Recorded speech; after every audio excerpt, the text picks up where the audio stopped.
요한복음 14장 16절에서 21절까지 말씀 함께 보도록 하겠습니다. 같이 합독하겠습니다. 시작. 내가 아버지께 기도하리니 그분께서 다른 위로자를 너희에게 주사 너희와 함께 영원토록 거하게 하시리니 곧 진리의 영이시라. 세상은 그분을 받아들이지 못하나니 이는 세상이 그분을 보지도 못하고 알지도 못하기 때문이라. 그러나 너희는 그분을 아나니 이는 그분께서 너희와 함께 거하시며 또 너희 속에 계실 것이기 때문이라. 내가 너희를 위로 없이 버려두지 아니하고 내가 너희에게로 오리라. 조금 있으면 세상은 더 이상 나를 보지 못하나 너희는 나를 보나니 이는 내가 살아 있으므로 너희도 살 것이기 때문이라. 그날에 너희가 이것을 알리니 내가 내 아버지 안에 너희가 내 안에 또 내가 너희 안에 있다는 것이라. 내 명령들을 가지고 그것들을 지키는 자가 나를 사랑하는 자니 나를 사랑하는 자는 내 아버지께 사랑을 받을 것이요 나도 그를 사랑하여 그에게 나를 나타내리라 하시니라. 아멘. 아버지 하나님, 오늘도 이렇게 복된 모임 가운데서 하나님의 말씀을 나눌 수 있도록 허락하여 주심에 감사를 드립니다. 주님, 하나님의 말씀을 통하여 오직 주께서 높임을 받으시길 원합니다. 우리가 종들이 귀를 기울이고 주님의 말씀을 듣길 원하오니 전하는 자, 듣는 자 모두 같은 한 성령님께 가르침받고 교훈받고 주님 열매 맺는 그런 복된 시간이 되게 하여 주시옵소서. 예수님의 이름으로 기도드립니다. 아멘.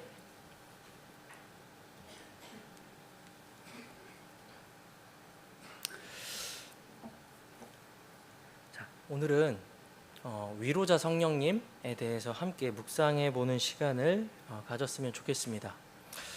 우리가 살아가면서 이렇게 지내다가 보면은 너무나도 익숙해서 우리가 쉽게 잊어버리는 것들이 있어요.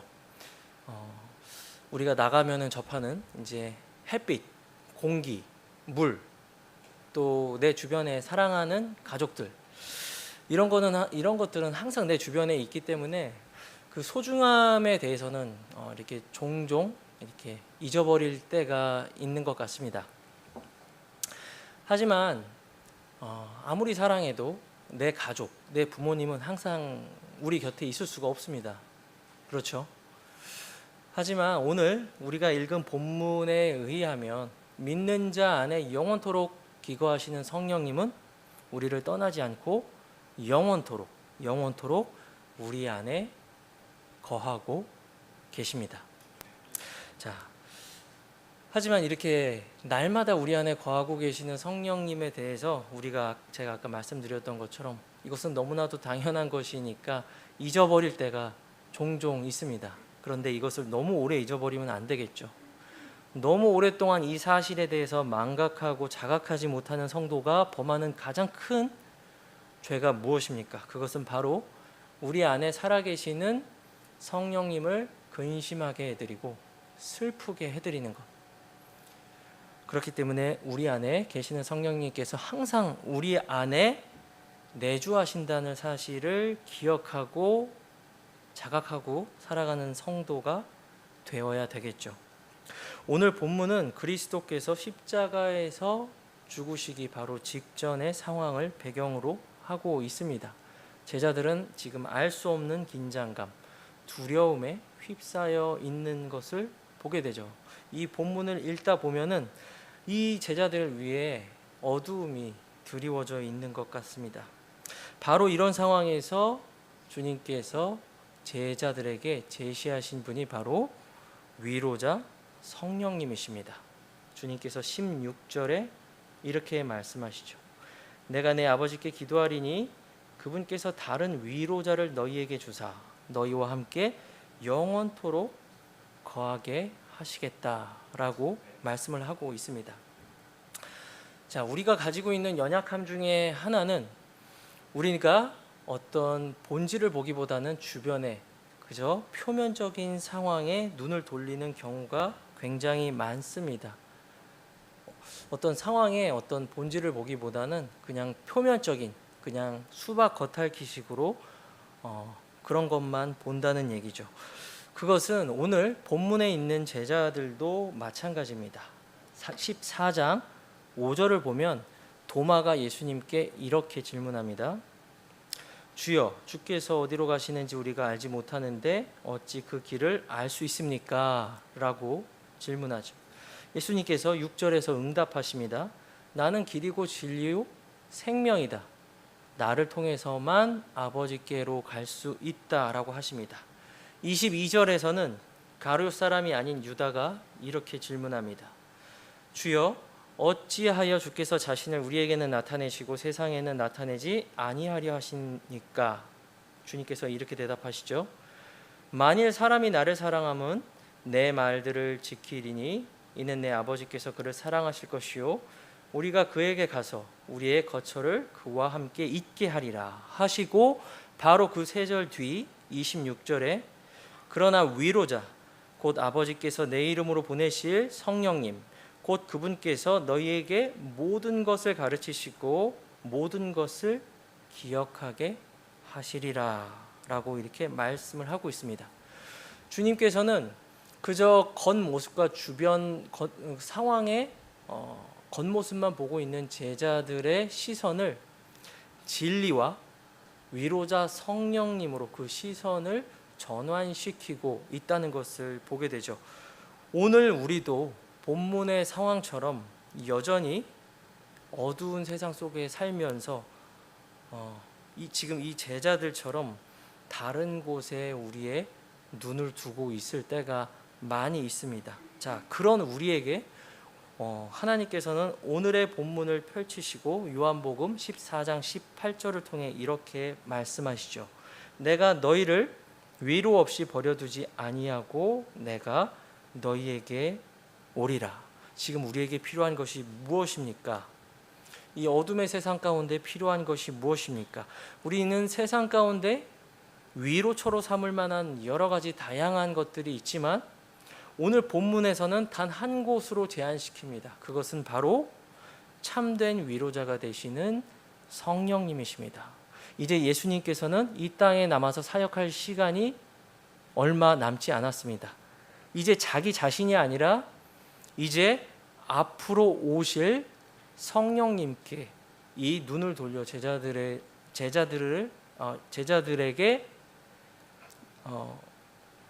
말이 잘 안 나오네요. 이 제자들의 눈을 돌려 우리 성령님을 보게 해야 될 필요를 느낀 것이죠. 자, 우리가 여기서 용어 한 가지를 살펴보겠습니다. 그것은 위로자라는 단어입니다. 영어 킹제임스 성경을 보면 컴포터라고 나오죠. 여기에 해당하는 대응하는 그리스어는 여러분도 많이 들어보셨을 거예요. 파라클레이토스라는 단어입니다. 자, 이 단어의 어원적인 의미는 다른 사람 곁에 서 있도록 부르심을 받은 존재라는 뜻입니다. 이 단어는 그리스어, 라틴어, 중세 영어를 거쳐서 오늘 현대 영어에서는 애드보케이시라는 변호사, 대변인, 대변자라는 단어의 어원이 되는 게 바로 파라클레이토스입니다. 근본역 성경 요한일서 2장 1절에서는 이 애드보케이트, 파라클레이토스를 이렇게 번역합니다. 만일 누가 죄를 지어도 우리에게 아버지와 함께 계신 변호자가 계시니 곧 의로우신 분 예수 그리스도시라 이렇게 말씀하고 있습니다. 자, 성령님도 파라클레이토스, 위로자, 변호자가 되시지만 우리 주 예수 그리스도께서도 파라클레이토스, 변호자, 위로자가 되신다는 것이죠. 자, 그렇기 때문에 오늘 본문에서 주님께서는 다른 위로자를 아버지께 구하겠다라고 이렇게 말씀을 하고 있는 것입니다. 예수님께서는 2000년 전에 지상 사역을 통해서 위로자 성령님의 역할을 감당하셨습니다. 그분께서는 제자들과 함께 거하시면서 위로자가 되셨고 변호자가 되셨고 진리를 가르치는 교사셨고 또 무엇보다도 연약함을 위해 기도하는 중보자로서 계셨어요. 그런데 지금 예수님께서는 우리 곁에 계실 수 없습니다. 그렇죠? 자, 그 역할을 대신하는 분이 바로 다른 위로자, 성령님이십니다.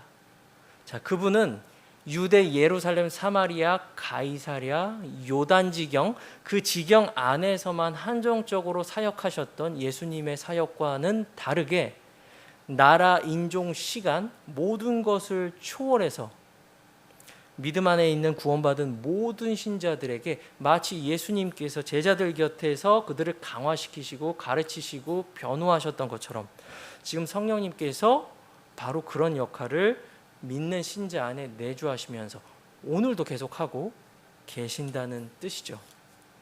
자, 이러한 사실은 우리에게 너무나도 큰 위로를 주죠. 자, 성령님의 칭호는 오늘 위로자로 등장합니다. 성령님께서는 위로자이십니다.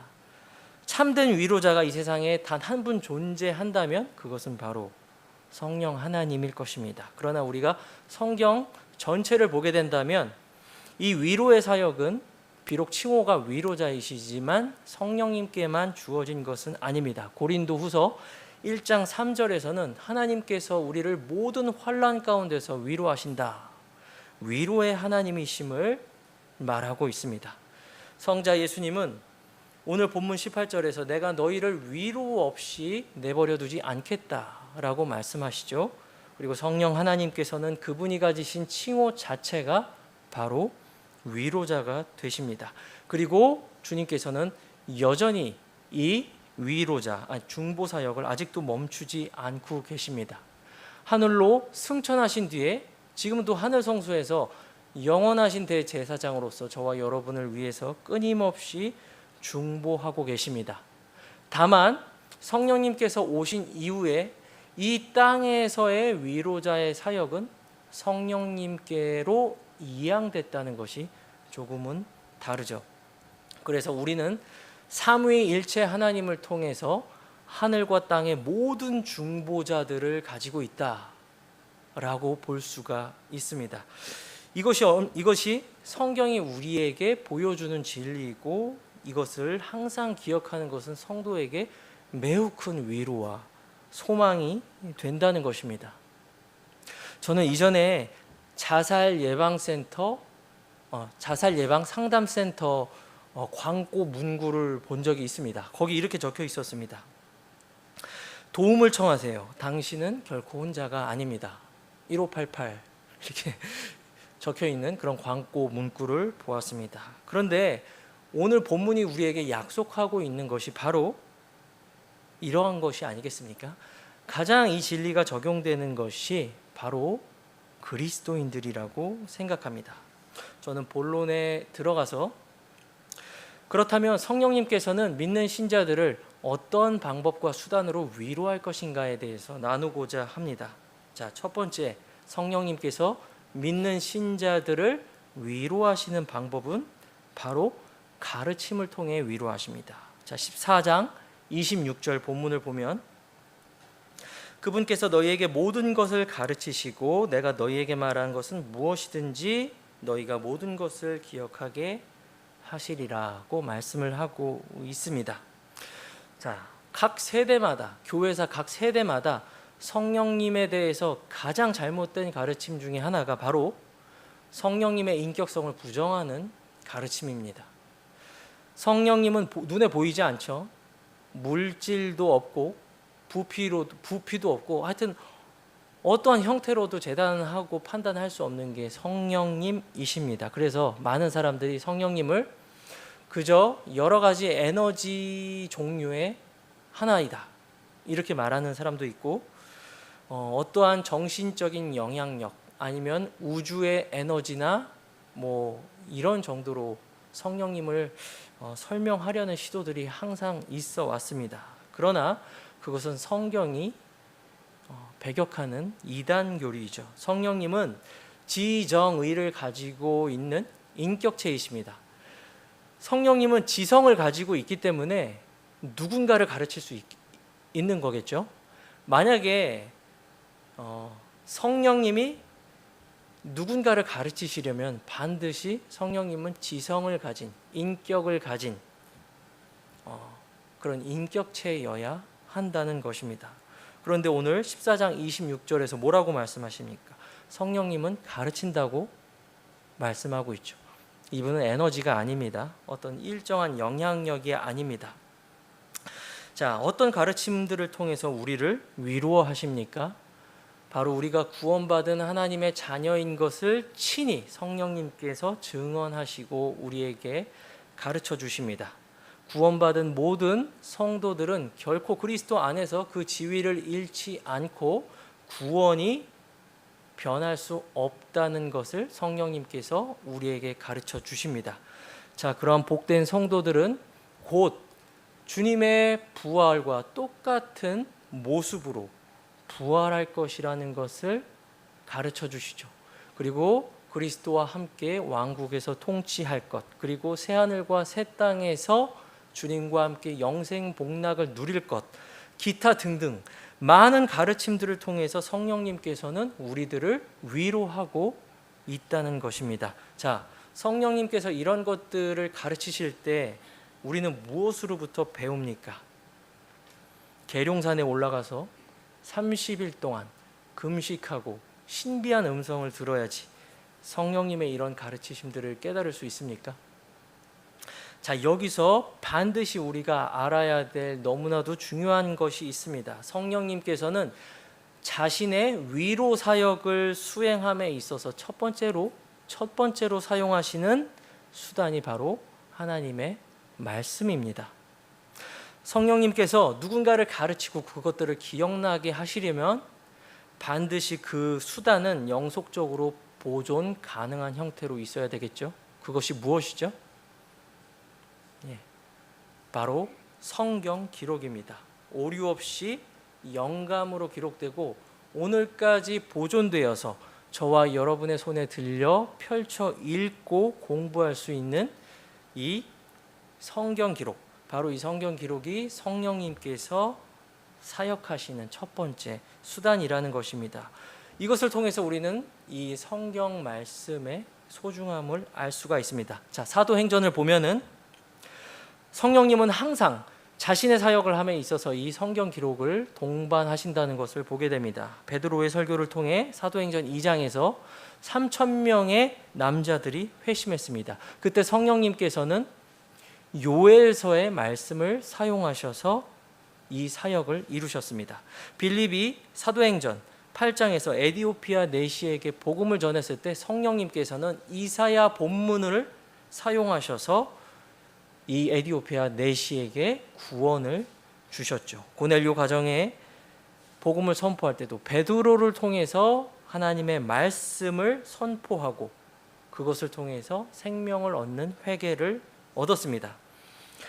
빌립 회심한 3,000명의 유대인들, 그리고 고넬료, 이 모든 사람들은 하늘로부터 임한 천사들이나 아니면 어떤 신비한 음성을 듣고 구원받지 않았습니다. 그들은 부족하고 연약한 한 사람이 그들의 입술로 선포한 하나님의 말씀을 통해서 구원을 받았습니다. 그리고 그들은 침례 순종하고 지역교회를 설립했죠.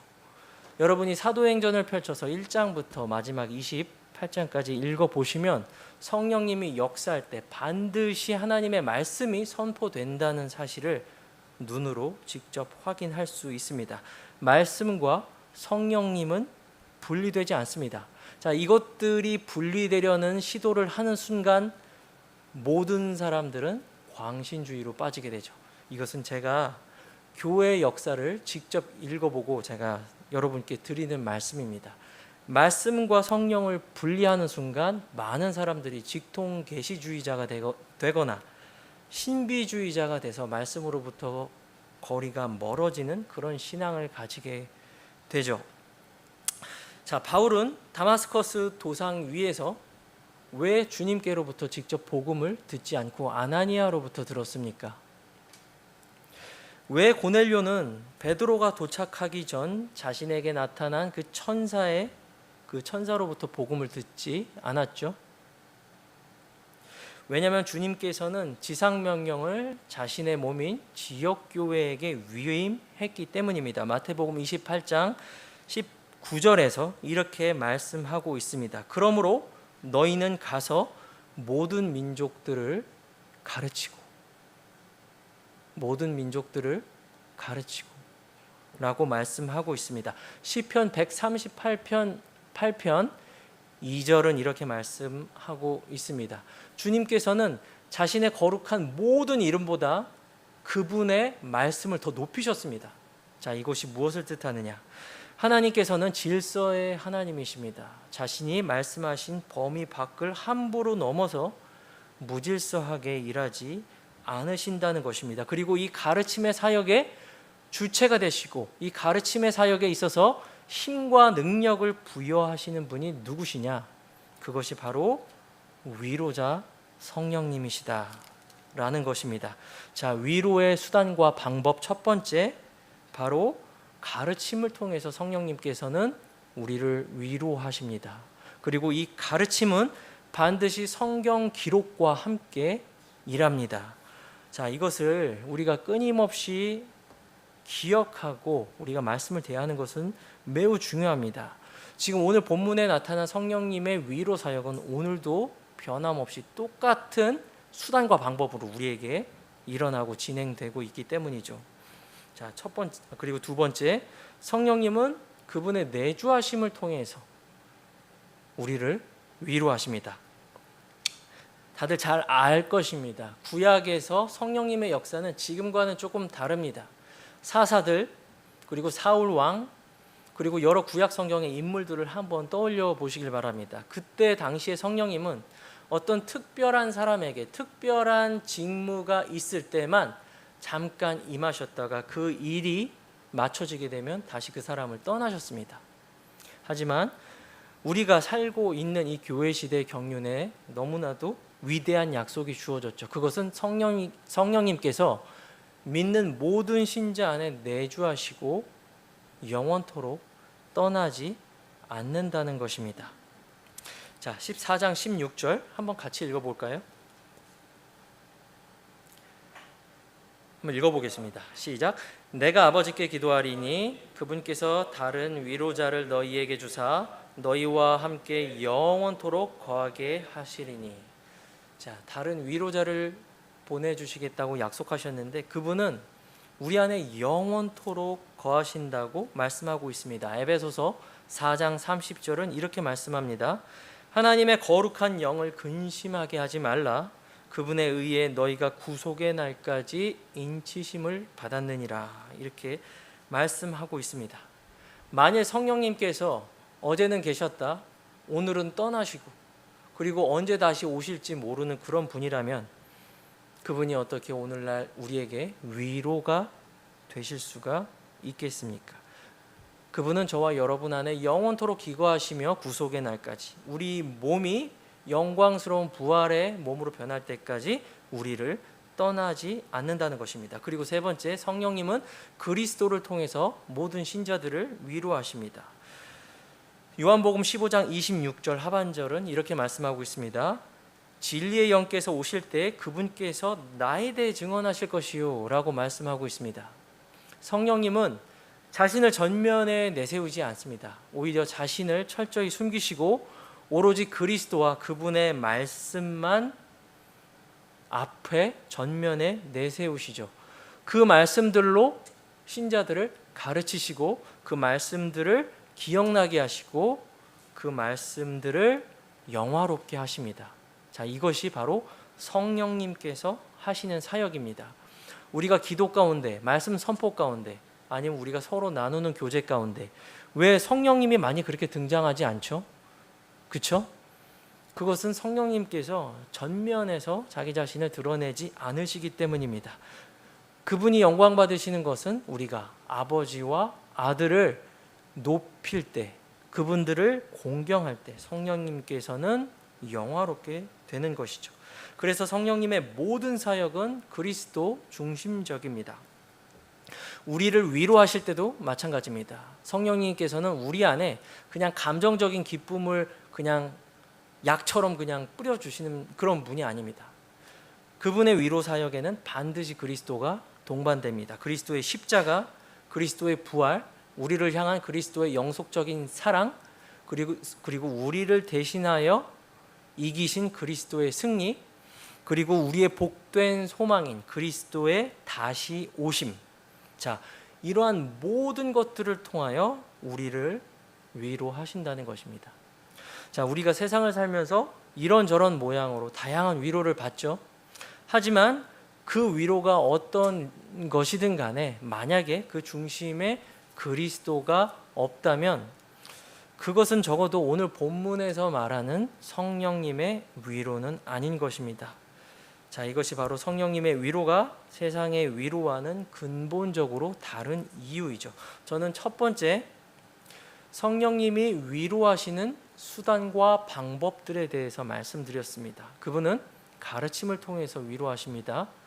우리 안에 영원토록 내주하심으로써 우리를 위로하십니다. 그리고 그리스도를 통해 우리를 위로하십니다. 이제 이 위로의 특성과 본질에 대해서 말씀드리고자 합니다.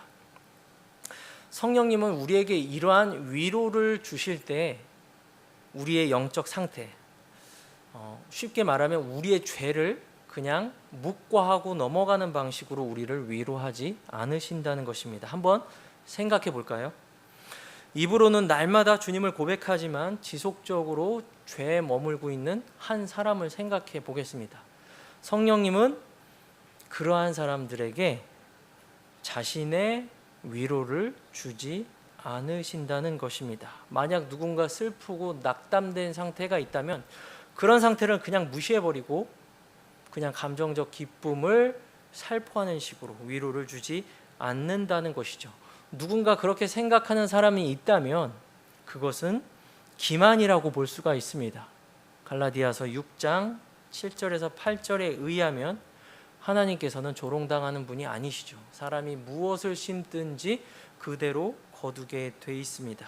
주님께서 오늘 요한복음 14장 본문에서 다른 위로자 성령님에 대해서 언급하면서 순종에 대해서 계속 반복적으로 언급하는 것은 우리가 주목해 볼 만한 것입니다.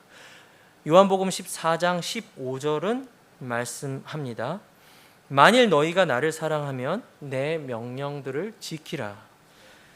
14장 23절입니다. 만일 사람이 나를 사랑하면 내 말들을 지키리니 라고 말씀하고 있죠.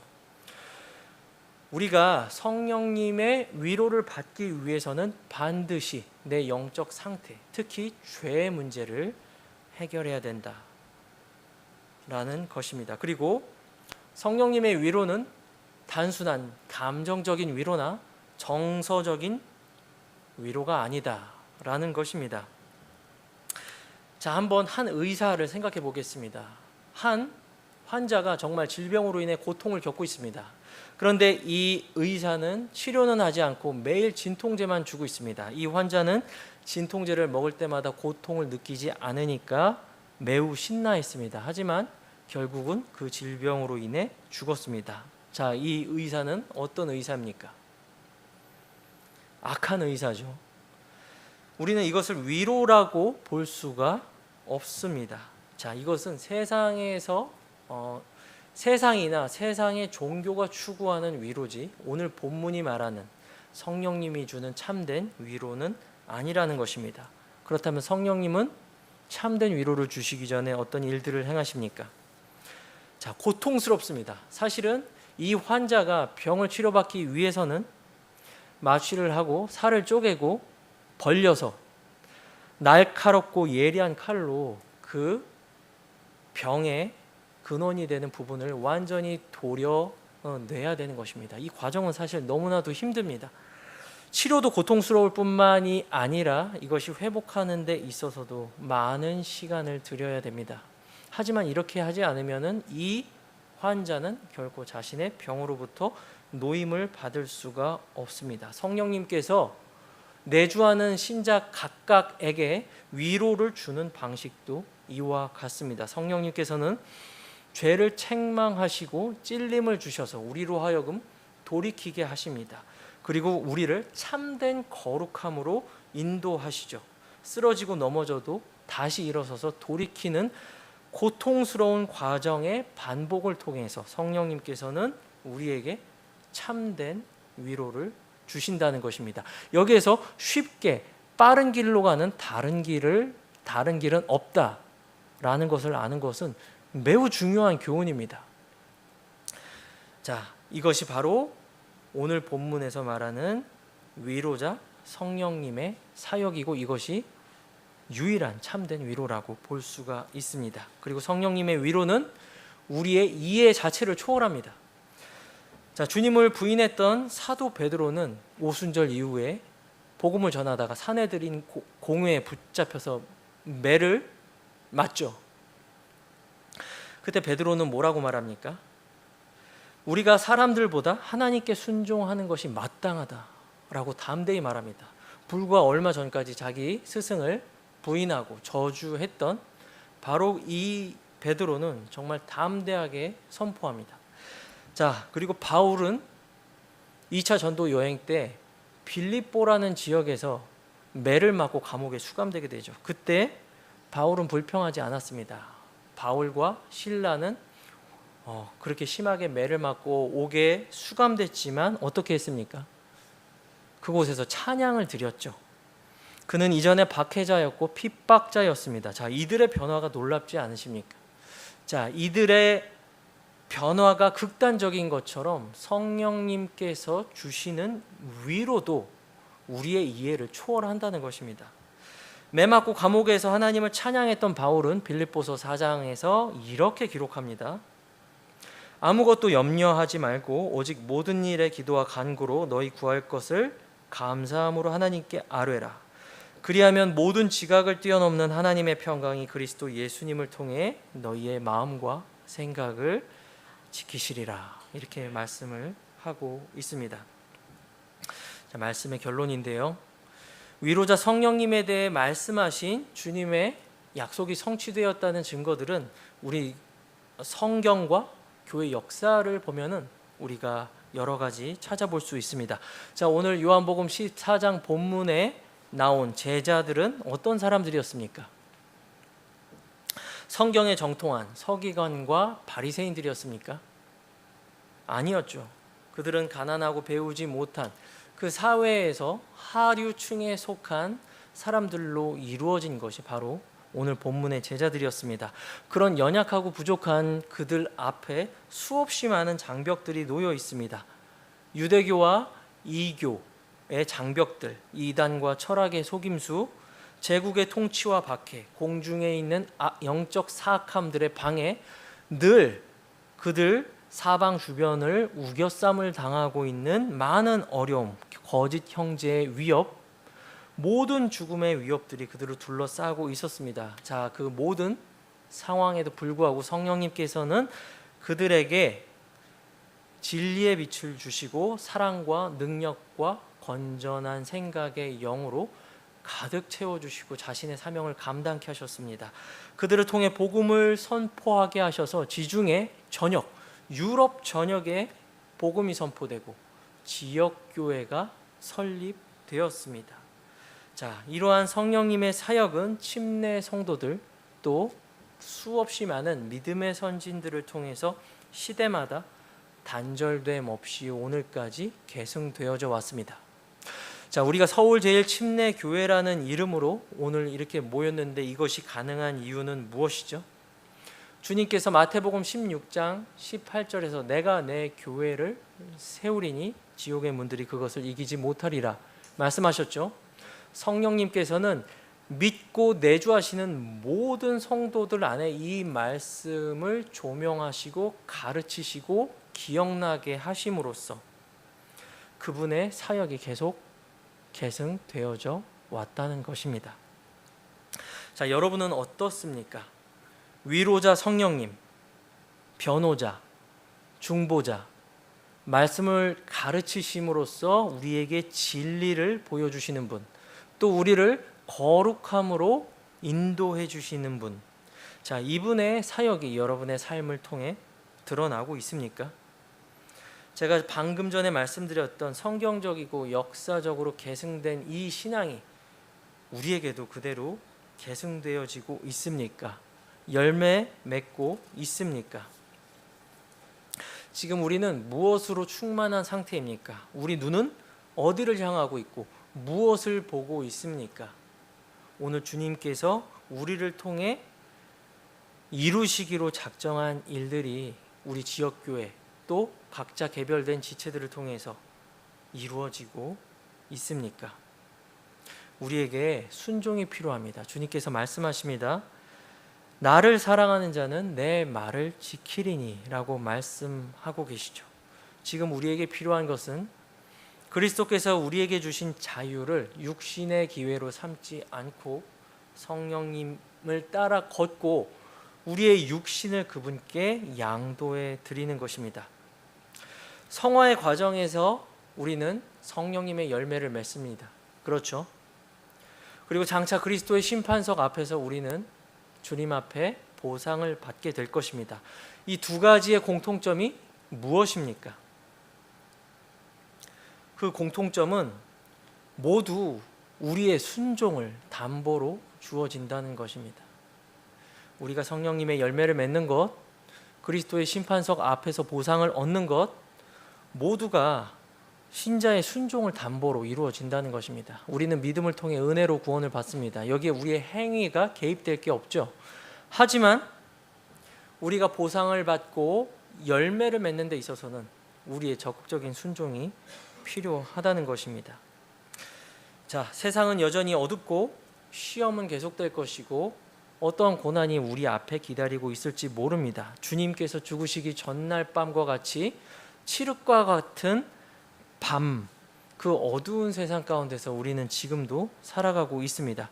바로 이 어둠의 때에 주님께서 제자들의 눈을 돌려 진리의 말씀, 위로자 성령님께로 눈을 돌리게 만드셨던 것처럼 오늘은 우리가 이 본문을 통해서 지금 여러분 각자 개인 사정과 상황은 다르지만 그 상황과 사람들로부터 눈을 돌려서 진리와 위로자 성령님께 우리의 눈과 관심을 돌리는 것, 그래야 하는 것은 그때 제자들이나 우리나 다를 바가 없을 것입니다.